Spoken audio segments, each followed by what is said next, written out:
Thought I'd give you a little bit of an update on the MUTS trailer now that I've owned it for 2 years, and let's get back to the basics first. We'll go over the dimensions and specs again, and then I'll tell you a little bit more about it. Okay, here we have the overall width. Inside, we're looking at 43.75. Overall length on the inside of the bin, right about 6 feet. Here we have the total depth. We're looking at 18 inches, and the bottom is 9 inches deep. And these top sections are 9 inches wide on both sides. So you got 9 by 9 on both sides, and then you have this middle section, which just shy of 26 inches. So what that gives us is, if we math it all out, is a total capacity of about 26 cubic feet if you were to basically pour water in here perfectly. So usually I end up getting more like 30 to 35 cubic feet of wood, which is what I generally haul. But yeah, if you were to put like sand in here or water, yeah, it would be 26 cubic feet.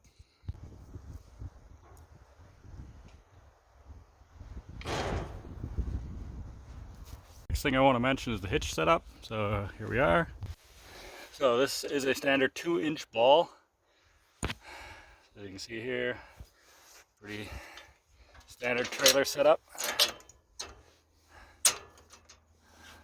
I have had that fall off once, but it turned out that this little latch let loose, like so.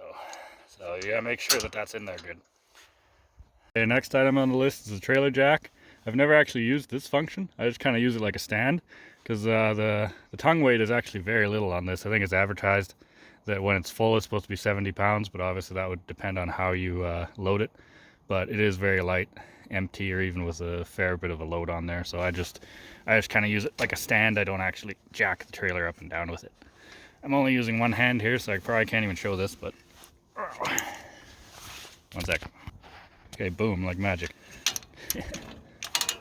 So you do gotta get that out of the way. There we are. So you could, I've never done this before, but you could use this jack like so.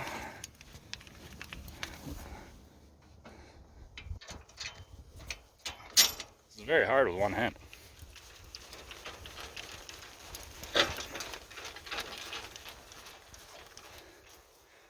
And there we are unhooked. Quick point to note, this handle, very low to the ground. So if I go through the bush, I take it up like this, and I put a bungee cord around here.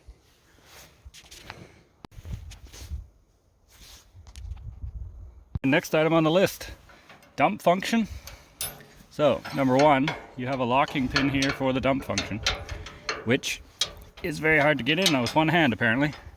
Okay, so that locks it, so now the trailer can't be bouncing up and down when you're driving.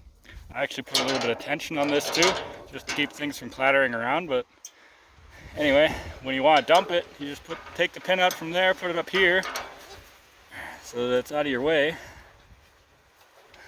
Again, hard to do with one hand. Okay, now move to your winch. So there's a few different settings here, which I don't even remember, but we'll go through it. So, okay, yep.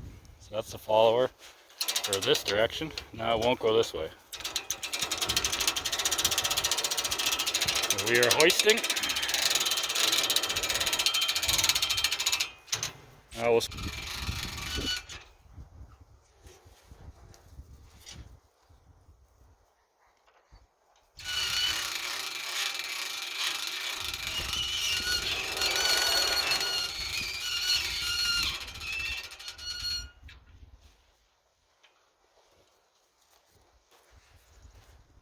and there we have the max dumping angle. Okay, now that we're here and we got it up in the air, I'll show you how to take it down later, but for now, thought it'd be a good time to have a look at the undercarriage. So, here you have a walking beam on either side. Well, obviously either side or it wouldn't really work. Anyway, so walking beam, greasing point. It's basically the only maintenance that you need to do on this trailer other than checking like tire pressure and things like that. So it's just 2 grease points right there. So now when you want to lower it back down, this is actually kind of hard to do with one hand, but you got to put pressure on the handle and switch this cog to the other side.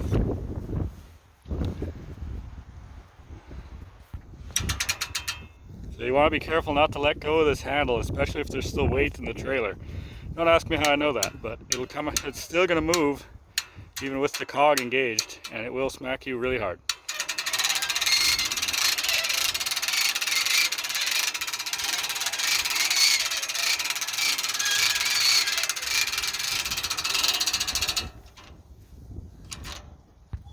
There you have it. Now what I like to do is I put the pin back in underneath. So now it's holding it. I would normally put this cotter pin in too, it's just really hard to do with one hand. But anyway, now what I do next is got the cog. I'm gonna switch the follower back to the lifting position. Okay, now we're just gonna give a little bit of tension to the whole system.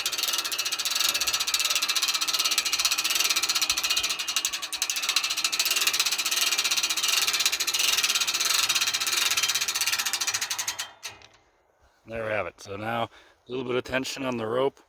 So that's putting a little bit of tension on this pin. It just keeps the trailer from hopping up and down on the frame here. Last little point I want to make, basically in terms of specs, is tires. So here we have the tires. They are 4-ply. They are 22 inches high by 11 inches wide with an 8-inch rim. They are very low pressure. They're actually, ironically, pretty much the same tires I had as a kid on my little 3-wheeler. Anyway, they're very low pressure, as you can see right here. Pressure is right about 4.5 to 5 psi. It looks like right about 5. The ground clearance, I'm not on level ground by any means, but we're well above 15 inches. I believe it's advertised as 14. But you're definitely going to get 14-inch, if not more, out of it, depending on how well you level it with your hitch and things like that. But you get a lot of ground clearance. The lift kit on my quad and the trailer still has more ground clearance than the quad, so there's definitely no worries about ground clearance. So we'll start talking about kind of pros and cons, and I'd like to start with some of the good things, which I would say one of the best things about it is it rides really smooth with the very large soft tires. It's a very smooth riding even when it's heavy. Doesn't rattle the quad around at all. Another big pro with it is the walking beam. So it's very easy to go over obstacles like logs and rocks and stuff with it without it like overloading the quad or making it spin out. So that's definitely a big pro to it. I guess other pro is it's just high quality and things like that. I mean, it's all self-explanatory, I guess. It's very versatile. You can add attachments to it like I have. I'll go over those in a bit. So overall, everything's really solid. So those are all kind of the obvious high points. I've hauled manure, wood, various things with it. I mainly haul wood with it. But overall, the finish is still holding up pretty good. I haven't had any real issues with it. Nothing major anyway that I couldn't deal with. So on to some of the negatives, shall we? One of the negatives of this trailer that I've had is the way the tailgates fit, or however you want to call them, the gates, I guess, because there's one at the front and one at the back. I'll show you how I dealt with it and what the issue was. So the issue we have here is, you see, on this side we are lined up with the hole, so we are in properly on this side. We go over here, see, quite a bit of a gap between where the hole is and where the gate is. Now I contacted the manufacturer about that. They said that was intentional so that the gate is not hard to get in and out. Well, the problem with that is that unless you do something about this gate will literally bounce out with not even that much effort. So let me show you what I've done to deal with the issue with the gate.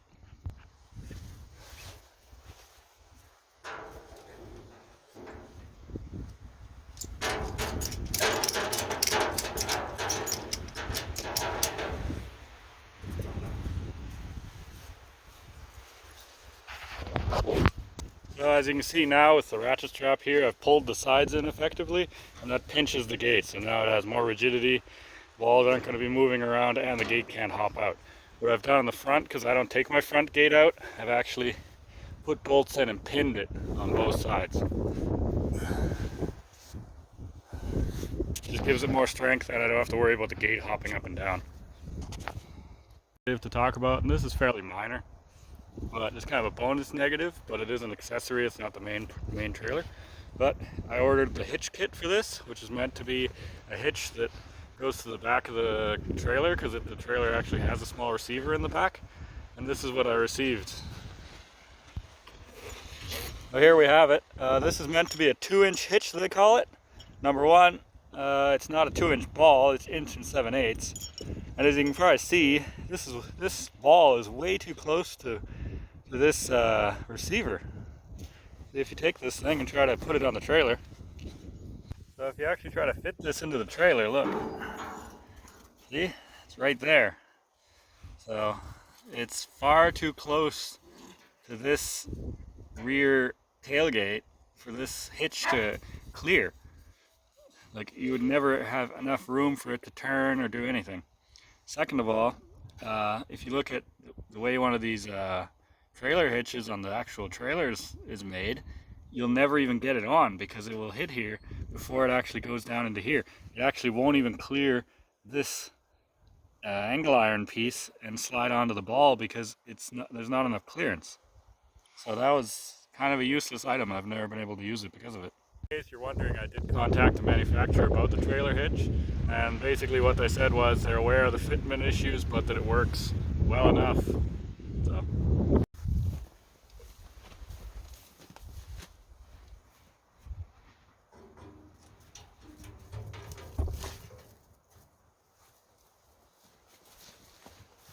Now there's one of their basic accessories. Essentially, this is a chainsaw holder, as you can probably guess by the chainsaw. I would say it works just fine. The only real cons are you can only have a bar so long. This is only an 18-inch bar. If it was any longer, it would start to stick out the bottom, so it's not for big chainsaws.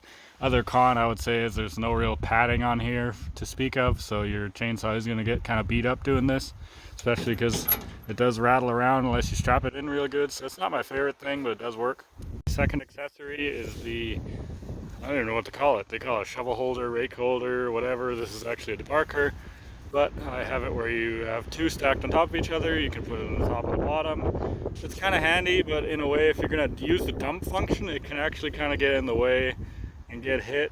So I have had that happen. So it has its ups and downs. Depending on what you're doing, it is useful. Next accessory is the jerry can holder, which I don't actually have set up for this particular jerry can, but you can actually adjust it. You just have to take these screws out and tighten it up. So this it works okay. I'd like for it to be a little more rigid, is all I would say.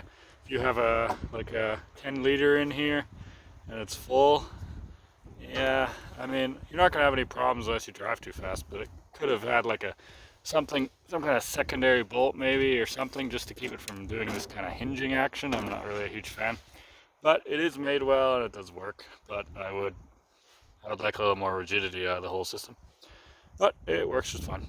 To mention is, like I said, the overall weight when it's empty is about 450 pounds. What I'm using to pull it here contraption, this is a Polaris 850. I've loaded this trailer up with green wood and I haven't had any problem towing it. You could definitely tow it with a smaller quad.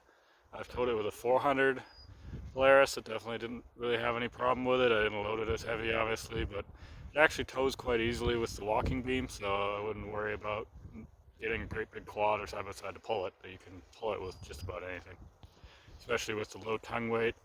It's not gonna try to make you wheelie up a hill or something or anything like that, because there's not a lot of tongue weight. Good for this video. I think I went over everything I want to go over. If I missed anything or you have a question, let me know and I will answer it in the comments. Not getting enough attention. See me?